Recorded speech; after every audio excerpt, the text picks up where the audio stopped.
Hello guys, അപ്പം ഇന്ന് നമ്മൾ വീട്ടിലൊക്കെ വന്നതല്ലേ. അപ്പം ഇവിടെ പച്ചമഞ്ഞൾ നിൽക്കുന്നത്. അപ്പം എൻ്റെ ആ പച്ചമഞ്ഞളിൻ്റെ നമ്മുടെ ഫേസ് ബ്രൈറ്റനിങ്ങിൻ്റെ ഒരു പാക്ക് ഇടാമെന്ന് വിചാരിച്ച്. അപ്പം നമ്മളിന്ന് അത് നമുക്ക് ചെയ്യാം. ഓക്കെ, വായോ. അറിയാത്തവർക്ക് വേണ്ടിയിട്ട് ഇതാണ് നമ്മുടെ മഞ്ഞളുടെ ചെടി. മഞ്ഞളൊക്കെ എളുപ്പം നമ്മുടെ വീട്ടുകളിൽ കായ്ക്കുന്ന സാധനമാണ് ഗൈസ്. വായോ ഗൈസ്, നമുക്ക് കുഴിച്ച് നോക്കാം വല്ലതും ഉണ്ടോയെന്ന്. ഇങ്ങനെ കുഴിക്കേണ്ട ആവശ്യമൊന്നുമില്ല, നോക്കാം. അമ്മു പറഞ്ഞ് ഇതിനകത്ത് നിറച്ചുണ്ടെന്നാണ് പറയുന്നത്. നമുക്ക് നോക്കാം.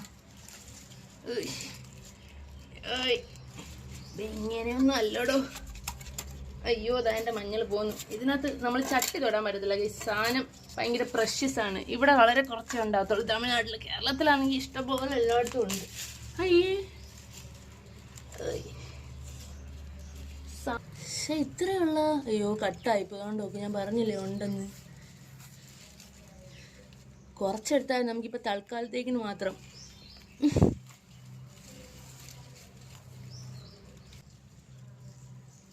നമുക്കിപ്പോൾ തൽക്കാലം ഇത്രയും മതി, ഇത്രയും കഴിവാം.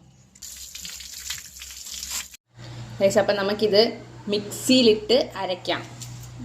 നമുക്കിങ്ങനെ അരഞ്ഞ് കിട്ടിയിട്ടുണ്ട്. പക്ഷെ നല്ലപോലെ അരയാണെങ്കിൽ നല്ലതായിരുന്നു. നല്ല മഷി പോലെ അരയാൻ ശ്രമിക്കണം ഗൈസ്. നമ്മൾ കുറച്ച് പാലെടുത്തിട്ടുണ്ട്. എന്ന് വെച്ചാൽ പച്ചമഞ്ഞൾ അരച്ചത് നമ്മുടെ കുറച്ച് പശുവിൻ പാൽ എടുക്കുന്നതായിരിക്കും ഏറ്റവും ബെറ്റർ. ഇല്ലാത്തൊരു കവർ പാൽ എടുക്കാം, പക്ഷെ അതായിരിക്കും നല്ല ബെറ്റർ.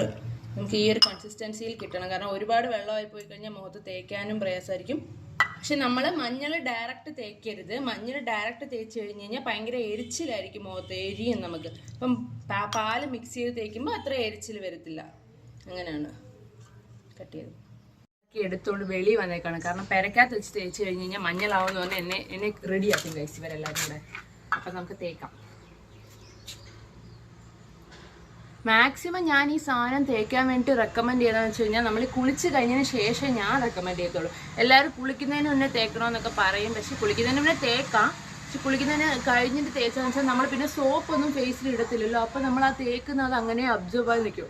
രാത്രി ഫുൾ ടൈം നമുക്ക് കണ്ടിന്യൂസ് ആയിട്ട് ഫേസിലെ ടാൻ നമുക്ക് നല്ലപോലെ മാറണമെങ്കിൽ ഡെയിലി രാത്രിയിൽ നമ്മൾ പാൽ മിക്സ് ചെയ്ത് തേച്ചിട്ട് അങ്ങനെ അങ്ങ് കിടന്നുറങ്ങണം ഗൈസ്. ഏതെങ്കിലും ബെഡ്ഷീറ്റൊക്കെ ഏതെങ്കിലും നോർമൽ ഉള്ളത് മാറ്റിയിട്ട് നല്ലത് മാറ്റിയിട്ട് ചുമ്മാ ഉള്ളത് വിരിച്ചിട്ട് അതിലേ അങ്ങ് കിടന്നുറങ്ങണം ഗൈസ്. എന്നാൽ മാത്രമേ നമുക്കിത് വർക്കൗട്ട് ആകത്തുള്ളൂ. പിന്നെ ഒരു 1 വീക്കിന് ശേഷം നമുക്കൊരു 2 days once 3 days once അങ്ങനെയൊക്കെ തേച്ചാൽ നല്ല എഫക്റ്റീവ് റെമഡിയാണ് ഗൈസ്.